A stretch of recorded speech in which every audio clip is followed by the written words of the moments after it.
दिन की बात है।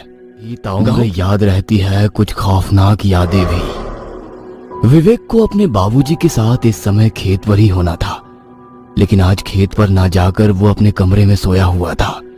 उसकी माँ उसे 3-4 बार जगाने गई, लेकिन वो इतनी गहरी नींद में था कि उसने माँ की बातों का कोई जवाब नहीं दिया।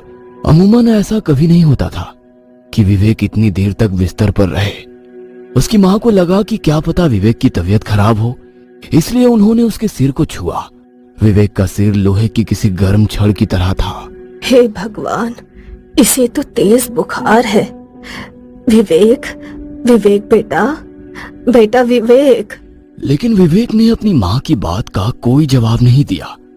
विवेक की माँ ने उसे फिर से जगाने की कोशिश नहीं की और घर के पीछे अपनी बाड़ी में लगे कुछ पत्तियों को तोड़ने चली गई, ताकि जागने के बाद उन पत्तियों का काढ़ा विवेक को पिला सके।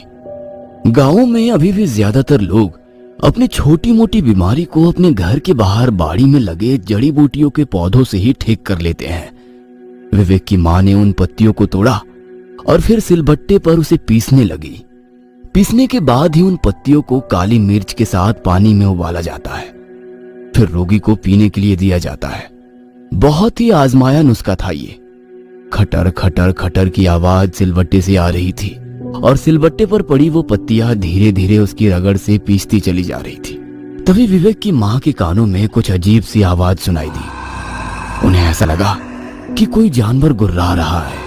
विवेक की माँ भागी हुई घर के दरवाजे तक ये सोचकर आई कि कहीं कोई जंगली जानवर तो घर में घुस नहीं आया है। गांव में पहले भी कई ऐसी घटनाएं हुई है जिसमें पास के जंगलों से निकलकर कोई भेड़िया या चीता गांव के मवेशियों को उठाकर ले गया है। हालांकि ऐसी घटनाएं रात को ही ज्यादा हुआ करती थी। फिर भी एक अनचाहा डर विवेक की माँ को दरवाजे तक खींच लाया, लेकिन दरवाजा तो बंद था।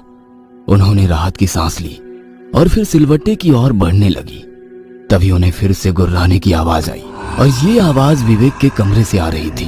फिर से एक अनचाहे भय ने उन्हें घेर लिया और पल में ही ना जाने कितनी बातें उनके जहन में आ गई और वो भागती हुई विवेक के कमरे की ओर गई। लेकिन जैसे ही वो विवेक के कमरे में गई, उनकी चीख निकल गई। विवेक की आंखें बिल्कुल चढ़ी हुई थी, उनका रंग सुर्ख लाल था और विवेक किसी जानवर की तरह गुर्रा रहा था। क्या हुआ बेटा, क्या हुआ? विवेक ने अपनी माँ की बातों का कोई जवाब नहीं दिया, उल्टा उन्हें अजीब सी नजरों से घूरने लगा और कहा, मांस, मांस खाना है, मुझे मांस खाना है। विवेक का पूरा परिवार शाकाहारी था। बचपन से लेकर आज तक उसने मांस